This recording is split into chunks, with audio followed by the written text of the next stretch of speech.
Pen drive sex ಸ್ಕ್ಯಾಂಡಲ್ನ ಆರೋಪಿ ಆಗಿರುವಂತಹ ಪ್ರಜ್ವಲ್ ರೇವಣ್ಣ 1 ತಿಂಗಳ ಭೂಗತ ವಾಸದ ನಂತರ ವಿಡಿಯೋ ಮೂಲಕ ಪ್ರತ್ಯಕ್ಷವಾಗಿದ್ದಾರೆ. ವಿಡಿಯೋದಲ್ಲಿ ಕೆಲ ಆರೋಪಗಳಿಗೆ ಸ್ಪಷ್ಟನೆ ಕೊಡೋ ಪ್ರಯತ್ನ ಮಾಡಿದ್ರೆ ಇನ್ನೂ ಕೆಲ ಆರೋಪಗಳನ್ನು ಟಚ್ ಮಾಡೋದಕ್ಕೆ ಹೋಗಲಿಲ್ಲ. ಆ ಮೂಲಕ ದೊಡ್ಡ ಕಾನೂನಿನ ಸಂಘರ್ಷಕ್ಕೆ ನಾನು ರೆಡಿ ಇದ್ದೀನಿ ಅನ್ನುವಂತಹ ಮುನ್ನುಡಿಯನ್ನ ಈ ವಿಡಿಯೋ ಮೂಲಕ ಮಾಡಿದ್ರು. ಇನ್ನೊಂದು ಕಡೆಗೆ ಈತ ಬರ್ತಾ ಇದ್ದ ಹಾಗೆ ಎಸ್ಐಟಿ ಅಧಿಕಾರಿಗಳು ಹೇಗಾದ್ರೂ ಮಾಡಿ ಪೊಲೀಸ್ ಕಸ್ಟಡಿಗೆ ಪಡಿಬೇಕು ಅನ್ನುವಂತಹ ಸಿದ್ಧತೆಯಲ್ಲಿ ಕೂಡ ಇದ್ದಾರೆ. ಭವಾನಿ ರೇವಣ್ಣಗೂ ಕೂಡ ಕಾನೂನು ಸಂಘರ್ಷ ಇದೇ ಮಹಿಳೆಯ ಅಪಹರಣ ಕೇಸ್ಗೆ ಸಂಬಂಧಪಟ್ಟಂತೆ ಸುತ್ತಿಕೊಳ್ತಾ ಇದೆ. ಹೀಗಾಗಿ ನಿರೀಕ್ಷಣಾ ಜಾಮೀನನ್ನ ಬಯಸಿದ್ದಾರೆ. ಏನಾಗ್ತಾ ಇದೆ ಪ್ರಜ್ವಲ್ ಅಪ್ಡೇಟ್ ಅಂತ ನೋಡ್ಕೊಂಡು ಬರೋಣ ಬನ್ನಿ. 1 ತಿಂಗಳ ಬಳಿಕ ಪ್ರಜ್ವಲ್ ರೇವಣ್ಣ ಪ್ರತ್ಯಕ್ಷ. ವಿದೇಶದಿಂದಲೇ ಪ್ರಜ್ವಲ್ ವಿಡಿಯೋ ರಿಲೀಸ್. ಇನ್ನು 3 ದಿನದಲ್ಲಿ ಬೆಂಗಳೂರಿಗೆ ರಿಟರ್ನ್. ರಾಜ್ಯವಷ್ಟೇ ಅಲ್ಲ, ಇಡೀ ದೇಶದಲ್ಲೇ ಭಾರಿ ಸಂಚಲನ ಹಾಗೂ ರಾಜಕೀಯ ರಾಡಿ ರಂಪಾಟಕ್ಕೆ ಕಾರಣ ಆಗಿರುವ ಪ್ರಜ್ವಲ್ ರೇವಣ್ಣ ಪೆನ್ ಡ್ರೈವ್ ಪ್ರಕರಣ ದಿನಕ್ಕೊಂದು ಟ್ವಿಸ್ಟ್ ಪಡಿತಾನೆ ಇತ್ತು. ಆರೋಪ ಪ್ರತ್ಯಾರೋಪಗಳ ವಾಗ್ಯುದ್ಧ, ರೇವಣ್ಣ ಬಂಧನ, ರಿಲೀಸ್, ಆಡಿಯೋ ಬಾಂಬ್, ಕಥಾನಾಯಕ, 100 ಕೋಟಿ ಆಫರ್, ಫೋನ್ ಟ್ಯಾಪ್ ಆರೋಪ, ಹೀಗೆ ಹಲವು ವಿಚಾರಗಳು ಪೆನ್ ಡ್ರೈವ್ ಪುರಾಣದಲ್ಲಿ ಬಂದ್ ಹೋದ್ವು. ಇತ ಪ್ರಜ್ವಲ್ ರೇವಣ್ಣ ವಿದೇಶಕ್ಕೆ ಎಸ್ಕೇಪ್ ಆಗಿ ಬರೋಬ್ಬರಿ 1 ತಿಂಗಳಾಯ್ತು. ಚಿಕ್ಕಪ್ಪ ಕುಮಾರಸ್ವಾಮಿ ಮನವಿ, ತಾತ ದೇವೇಗೌಡರ ಕಡೆ ವಾರ್ನಿಂಗ್, ವಿದೇಶಾಂಗ ಇಲಾಖೆಯ ಪಾಸ್ಪೋರ್ಟ್ ರದ್ದತಿಯ ಡೆಡ್ಲೈನ್, ಎಸ್ಐಟಿಯ ಯಾವುದೇ ನೋಟಿಸ್ಗೂ ಜಗ್ಗದೆ, ದೇವೇಗೌಡರ ಎಚ್ಚರಿಕೆಗೂ ಬಗ್ಗದೆ, ವಿದೇಶಾಂಗ ಇಲಾಖೆಯ ಡೆಡ್ಲೈನ್ಗೂ ಕೇರ್ ಮಾಡದೆ, ಯಾವುದಕ್ಕೂ ಉತ್ತರ ಪ್ರಜ್ವಲ್ರಿಂದ ಬಂದೇ ಇರಲಿಲ್ಲ. ಅವರು ಎಲ್ಲಿದ್ದಾರೆ ಅನ್ನೋ ಸುಳಿವು ಕೂಡ ಇರಲಿಲ್ಲ.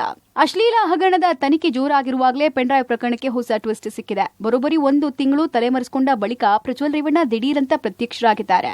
ಪೆನ್ ಡ್ರೈವ್ ರಂಪ ರಾಮಾಯಣ ಮಾಡಿದ ಬಳಿಕ ಕಾಣಿಸಿಕೊಂಡಿದ್ದಾರೆ. ಪೆನ್ ಡ್ರೈವ್ ಪ್ರಕರಣದ ಆರೋಪಿ ಸ್ಥಾನದಲ್ಲಿರುವ ಪ್ರಜ್ವಲ್ ರೇವಣ್ಣ ವಿಡಿಯೋ ಹೇಳಿಕೆ ರಿಲೀಸ್ ಮಾಡಿದ್ದಾರೆ. ವಿದೇಶದಲ್ಲಿ ಕೂತೆ ವಿಡಿಯೋ ಬಿಡುಗಡೆ ಮಾಡಿದ್ದು ಇಡೀ ಪ್ರಕರಣದ ಬಗ್ಗೆ ಮೊದಲ ಬಾರಿಗೆ ಪ್ರತಿಕ್ರಿಯೆ ಕೊಟ್ಟಿದ್ದಾರೆ. ವಿಡಿಯೋದಲ್ಲಿ ತಂದೆ, ತಾಯಿ, ತಾತ, ಚಿಕ್ಕಪ್ಪನ ಕ್ಷಮೆ ಕೇಳಿದ ಪ್ರಜ್ವಲ್, ನನ್ನ ವಿರುದ್ಧ ರಾಜಕೀಯ ಪಿತೂರಿ ನಡೆದಿದೆ ಎಂದಿದ್ದಾರೆ. ನನ್ನ ಮೇಲೆ ಆರೋಪ ಬರ್ತಾ ಇದ್ದ ಹಾಗೆ ರಾಹುಲ್ ಗಾಂಧಿ ಹಾಗೂ ಇತರೆ ಕಾಂಗ್ರೆಸ್ ನಾಯಕರು ಇದನ್ನ ಪ್ರಚಾರ ಮಾಡಿದ್ರು. ಫಾರಿನ್ಗೆ ಹೋದ ಮೇಲೆ ಎಲ್ಲಾ ವಿಚಾರ ಗೊತ್ತಾಯ್ತು. ನನಗ್ ನೋವಾಗಿದೆ. ಇವೆಲ್ಲ ತಿಳಿದು ನಾನು ಡಿಪ್ರೆಷನ್ಗೆ ಹೋಗಿದ್ದೆ, ಐಸೋಲೇಷನ್ ಅಲ್ಲಿ ಇದ್ದೆ ಅಂತ ಹೇಳಿದ್ದಾರೆ. ಇದೆಲ್ಲ ನೋಡಿದಂತ ಸಂದರ್ಭದಲ್ಲಿ ನಾನು ಡಿಪ್ರೆಷನ್ಗೆ ಹೋಗುವಂತ ಕೆಲಸ ಆಯ್ತು, ಐಸೋಲೇಷನ್ಗೆ ಹೋಗುವಂತ ಕೆಲಸ ಮಾಡ್ಕೊಂಡೆ. ಹಾಗಾಗಿ ನಾನು ಮೊದಲನೇದಾಗಿ ನಿಮ್ಮೆಲ್ಲರನ್ನು ಕ್ಷಮಾಪಣೆ ಕೇಳಿದೆ, ದಯವಿಟ್ಟು ಕ್ಷಮಿಸಿ ಅಂತ ಕೇಳಿದೆ. ನಾನು ಅದಾದ ನಂತರ ಹಾಸನಲ್ಲೂ ಕೂಡ ಕೆಲವು ಶಕ್ತಿಗಳು ಎಲ್ಲ ಒಟ್ಟಿಗೆ ಸೇರ್ಕೊಂಡು ಇವತ್ತು ನನ್ನ ಮೇಲೆ ರಾಜಕೀಯದ ಒಂದು ಪಿತೂರಿ ಮಾಡುವಂತ ಕೆಲಸ ಮಾಡುವಂಥದ್ದಿರ್ಬೋದು, ರಾಜಕೀಯವಾಗಿ ನಾನು ಏನು ಬೆಳೀತಾ ಇದ್ದೀನಿ, ನನ್ನ ಕುಗ್ಗಿಸ್ಬೇಕು ಅನ್ನೋ ಒಂದು ರೀತಿಯಲ್ಲಿ ಇವತ್ತು ಏನೇನೋ ಒಂದು ಪ್ರಕರಣಗಳಲ್ಲಿ ಅವರು ಎಲ್ಲರೂ ಕೂಡ ಒಂದು ಭಾಗಿಯಾಗುವಂತ ಕೆಲಸಗಳನ್ನ ಮಾಡಿಕೊಂಡ್ರು. ಹಾಗಾಗಿ ಇವನ್ನೆಲ್ಲ ನೋಡಿದಂತ ಸಂದರ್ಭದಲ್ಲಿ ಇದ್ದಿದ್ದು ಇನ್ನ ಒಂದು ಆಘಾತ ಆಗುವಂತ ಕೆಲಸ ಆಗಿ ನಾನೇ ಒಂಚೂರು ದೂರ ಇದ್ದೆ. ಹಾಗಾಗಿ ಯಾರು ಕೂಡ ಇದ್ರ ಬಗ್ಗೆ ತಪ್ಪು ತಿಳಿಯೋದು ಬೇಡ. ಮೇ 31ಕ್ಕೆ ಎಸ್ಐಟಿ ಮುಂದೆ ಹಾಜರು, ಏರ್ಪೋರ್ಟ್ನಲ್ಲಿ ಲಾಕ್ ಆಗ್ತಾರಾ? 1 ತಿಂಗಳ ಬಳಿಕ ಪ್ರತ್ಯಕ್ಷವಾಗಿ ವಿದೇಶದಿಂದ ವಿಡಿಯೋ ರಿಲೀಸ್ ಮಾಡಿದ ಪ್ರಜ್ವಲ್ ಮೇ 31ನೇ ತಾರೀಕು ಎಸ್ಐಟಿ ಮುಂದೆ ಹಾಜರಾಗ್ತೀನಿ ಎಂದಿದ್ದಾರೆ. ಯಾವುದೇ ರೀತಿಯ ಕಾನೂನು ಕ್ರಮಗಳನ್ನು ಎದುರಿಸೋಕೆ ನಾನು ಸಿದ್ಧ ಅಂದಿದ್ದಾರೆ. ಇತ್ತ ಪ್ರಜ್ವಲ್ಗಾಗಿ ಕಾದು ಕೂತಿದ್ದ ಎಸ್ಐಟಿ ಕೆಂಪೇಗೌಡ ಏರ್ಪೋರ್ಟ್ನಲ್ಲೇ ಬಂಧಿಸೋಕೆ ಸಜ್ಜಾಗಿದೆ. ವಿದೇಶದಿಂದ ಪ್ರಜ್ವಲ್ ಬರ್ತಾ ಇದ್ದ ಹಾಗೆ ಅರೆಸ್ಟ್ ಮಾಡಲಿದೆ. ಯಾವ ಏರ್ಪೋರ್ಟ್ನಿಂದ ಹತ್ತಿದ್ರೂ ಪ್ರಜ್ವಲ್ ಬಗ್ಗೆ ಎಸ್ಐಟಿಗೆ ಮಾಹಿತಿ ಸಿಗಲಿದೆ. ನ್ಯಾಯಾಲಯದ ಮೇಲೆ ನನಗೆ ನಂಬಿಕೆ ಇದೆ. ಖಂಡಿತವಾಗ್ಲೂ ಕೂಡ ನಾನು ಈ ಒಂದು ಏನು ಸುಳ್ಳಿನ ಪ್ರಕರಣಗಳಿದಾವೆ, ಈ ಸುಳ್ಳು ಪ್ರಕರಣದಿಂದ ಆಚೆ ಬರುವಂತ ಕೆಲಸನ ನ್ಯಾಯಾಲಯದ ಮುಖಾಂತರನೇ ಮಾಡ್ಕೋತೀನಿ ಅನ್ನೋ ಒಂದು ನಂಬಿಕೆ ನನ್ನಲ್ಲಿ ಏನಿದೆ. ಹಾಗೂ ದೇವರ ಆಶೀರ್ವಾದ ಮತ್ತು ಜನರ ಆಶೀರ್ವಾದ, ನನ್ನ ಕುಟುಂಬದ ಆಶೀರ್ವಾದ ನನ್ನ ಮೇಲೆ ಇರಲಿ. ಖಂಡಿತವಾಗ್ಲೂ ನಾನು ಈ 31ನೇ ತಾರೀಕು ಶುಕ್ರವಾರ ನಾನು ಎಸ್ಐಟಿ ಮುಂದೆ ಬರ್ತೀನಿ. ತಾತನ ವಾರ್ನಿಂಗ್ಗೆ ತಲೆಬಾಗಿದ್ರ ಪ್ರಜ್ವಲ್, ಪಾಸ್ಪೋರ್ಟ್ ರದ್ದು ಎಚ್ಚರಿಕೆಗೆ ಬೆದರಿದ್ರ. ಎಸ್, ಮಾಜಿ ಪ್ರಧಾನಿ ದೇವೇಗೌಡರು ಭಾವನಾತ್ಮಕವಾಗಿ ಎಚ್ಚರಿಕೆ ಪತ್ರ ಬರೆದಿದ್ರು. ಎಲ್ಲೇ ಇದ್ರೂ ವಾಪಸ್ ಬಂದು ವಿಚಾರಣೆ ಎದುರಿಸು, ಇಲ್ಲದೇ ಇದ್ರೆ ಕುಟುಂಬದ ಕೋಪ ಎದುರಿಸಬೇಕಾಗತ್ತೆ ಅಂತ ವಾರ್ನಿಂಗ್ ಕೊಟ್ಟಿದ್ರು. ಇದಕ್ಕೂ ಮೊದಲು ಚಿಕ್ಕಪ್ಪ ಕುಮಾರಸ್ವಾಮಿ ಕೂಡ ಬಾ ಅಂತ ಗೋಗರ್ತಿದ್ರು. ಈ ಮಧ್ಯೆ ಎಸ್ಐಟಿ ಮನವಿಯಂತೆ ಪಾಸ್ಪೋರ್ಟ್ ರದ್ದತಿಗೆ ವಿದೇಶಾಂಗ ಇಲಾಖೆ ಪ್ರಕ್ರಿಯೆ ಶುರು ಮಾಡಿ ಶೋಕಾಸ್ ನೋಟಿಸ್ ಅನ್ನು ಕೂಡ ಕೊಟ್ಟಿತ್ತು. ಆದರೆ ಪ್ರಜ್ವಲ್ ಮಾತ್ರ ನಿನ್ನೆವರೆಗೂ ಸುಮ್ಮನಿದ್ರು. ತಾತ ವಾರ್ನಿಂಗ್ ಕೊಟ್ಟ 3 ದಿನಗಳ ಬಳಿಕ ಪ್ರಜ್ವಲ್ ಪ್ರತ್ಯಕ್ಷವಾಗಿ ವಿಡಿಯೋ ರಿಲೀಸ್ ಮಾಡಿದ್ದಾರೆ. 31ನೇ ತಾರೀಕು ಬರುತ್ತಾಗಿ ಹೇಳಿದ್ದಾರೆ. ಆದರೆ ಯಾವ ದೇಶದಲ್ಲಿದ್ದೀನಿ ಅಂತ ಹೇಳಿಲ್ಲ. ಪ್ರಜ್ವಲ್ ವಿಡಿಯೋ ಬೆನ್ನಲ್ಲೇ ಎಚ್ಡಿಕೆ ಫಸ್ಟ್ ರಿಯಾಕ್ಷನ್.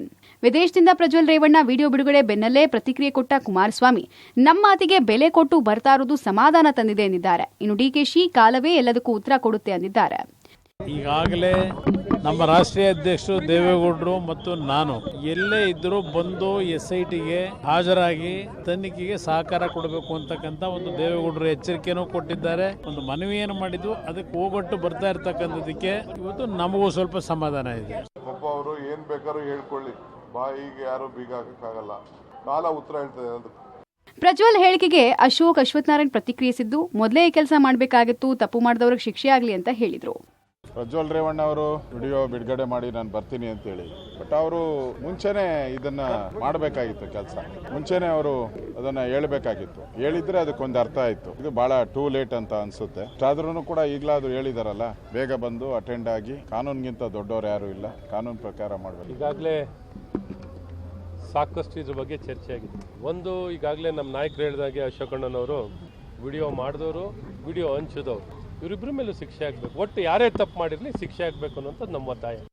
ಇನ್ನು ಪ್ರಜ್ವಲ್ ವಾಪಸ್ ಆದ್ರೆ ಎಸ್ಐಟಿ ಮುಂದಿನ ನಡೆ ಏನು ಅಂತ ನೋಡೋದಾದ್ರೆ, ಏರ್ಪೋರ್ಟ್ನಲ್ಲೇ ಪ್ರಜ್ವಲ್ರನ್ನ ವಶಕ್ಕೆ ಪಡಿತಾರೆ ಎಸ್ಐಟಿ ಅಧಿಕಾರಿಗಳು. ಶುಕ್ರವಾರ ನಸುಕಿನ ಜಾವ ಇಡೀ ದಿನ ವಿಚಾರಣೆಗೆ ಒಳಪಡಿಸಲಾಗುತ್ತೆ. ಶುಕ್ರವಾರ ಸಂಜೆ ನ್ಯಾಯಾಧೀಶರ ಮುಂದೆ ಹಾಜರುಪಡಿಸಲಾಗುತ್ತೆ. ಪ್ರಜ್ವಲ್ ಮೇಲೆ 4 ಅತ್ಯಾಚಾರ ಪ್ರಕರಣಗಳು ದಾಖಲಾಗಿದೆ. ಸಾಕಷ್ಟು ಸಂತ್ರಸ್ತೆಯರು ಸಿಆರ್ಪಿಸಿ 164 ಅಡಿಯಲ್ಲಿ ಹೇಳಿಕೆಯನ್ನು ದಾಖಲು ಮಾಡಿದ್ದಾರೆ. ಪೊಲೀಸ್ ಕಸ್ಟಡಿಗೆ ನೀಡುವಂತೆ ಎಸ್ಐಟಿ ಅಧಿಕಾರಿಗಳು ಕೇಳಲಿದ್ದಾರೆ. ಬಹುತೇಕ ಶುಕ್ರವಾರವೇ ಪೊಲೀಸ್ ಕಸ್ಟಡಿಗೆ ಪ್ರಜ್ವಲ್ ಒಪ್ಪಿಸೋ ಸಾಧ್ಯತೆ ಇದೆ. ಆ ಬಳಿಕ ಸ್ಪಾಟ್ ಮಹಜರ್ ಪ್ರಕ್ರಿಯೆ ಸೇರಿದಂತೆ ಕಾನೂನಾತ್ಮಕ ಪ್ರಕ್ರಿಯೆಗಳು ನಡೆಯುತ್ತೆ. 14 ದಿನಗಳ ಒಳಗಾಗಿ ವಿಚಾರಣೆ ಮುಗಿಸುವ ಸಾಧ್ಯತೆ ಇದೆ. ಬಳಿಕ ಜಡ್ಜ್ ಮುಂದೆ ಹಾಜರುಪಡಿಸಿ ನ್ಯಾಯಾಂಗ ಬಂಧನಕ್ಕೆ ಮನವಿ ಮಾಡುವ ಸಾಧ್ಯತೆ ಇದೆ. ಬಹುತೇಕ ಪ್ರಜ್ವಲ್ಗೆ ನ್ಯಾಯಾಂಗ ಬಂಧನ ಫಿಕ್ಸ್ ಆಗೋ ಸಾಧ್ಯತೆ ಕೂಡ ಇದೆ. ಇತ್ತ ಕೆಆರ್ ನಗರ ಕಿಡ್ನಾಪ್ ಕೇಸ್ನಲ್ಲಿ ಭವಾನಿ ರೇವಣ್ಣಗೆ ಸಂಕಷ್ಟ ಎದುರಾಗಿದೆ. ಎಸ್ಐಟಿ ನೋಟಿಸ್ಗೆ ಉತ್ತರ ಕೊಡದ ಭವಾನಿಗೆ ಬಂಧನದ ಭೀತಿ ಎದುರಾಗಿದೆ. ನಿರೀಕ್ಷಣಾ ಜಾಮೀನಿನ ಮೊರೆ ಹೋಗಿದ್ದು ಸೆಷನ್ಸ್ ಕೋರ್ಟ್ನಲ್ಲಿ ಅರ್ಜಿ ವಿಚಾರಣೆ ನಡೆದಿದೆ. ಮಂಗಳವಾರಕ್ಕೆ ವಿಚಾರಣೆ ಮುಂದೂಡಿಕೆಯಾಗಿದೆ. ಇತ್ತ ರೇವಣ್ಣ ಟೆಂಪಲ್ ರನ್ ಮುಂದುವರೆದಿದ್ದು ಧರ್ಮಸ್ಥಳ ಮಂಜುನಾಥನ ಮೊರೆ ಹೋಗಿದ್ರು. ಒಟ್ಟಿನಲ್ಲಿ ಪ್ರಜ್ವಲ್ ರೇವಣ್ಣ 1 ತಿಂಗಳ ಬಳಿಕ ಕೊನೆಗೂ ಪ್ರತ್ಯಕ್ಷ ಆಗಿರುವುದು ಪೆನ್ಡ್ರೈವ್ ಪ್ರಕರಣ ಬಿಗ್ ಅಪ್ಡೇಟ್ ಪಡ್ಕೊಂಡಂತಾಗಿದೆ. ಮೇ 31ನೇ ತಾರೀಕು ಪ್ರಜ್ವಲ್ ವಾಪಸ್ ಆಗ್ತಾ ಇದ್ದು ಏರ್ಪೋರ್ಟ್ನಲ್ಲಿ ಬಂಧನಕ್ಕೆ ಎಸ್ಐಟಿ ರೆಡಿಯಾಗಿ ಕೂತಿದೆ. ಪ್ರಜ್ವಲ್ ಹೇಳಿದಂತೆ ಶುಕ್ರವಾರ ವಾಪಸ್ ಆಗ್ತಾರಾ, ಎಸ್ಐಟಿ ವಿಚಾರಣೆನ ಎದುರಿಸ್ತಾರಾ? ಸದ್ಯ ಎಲ್ಲರಲ್ಲೂ ಕುತೂಹಲ ಮನೆ ಮಾಡಿದೆ. Crime bureau, public TV.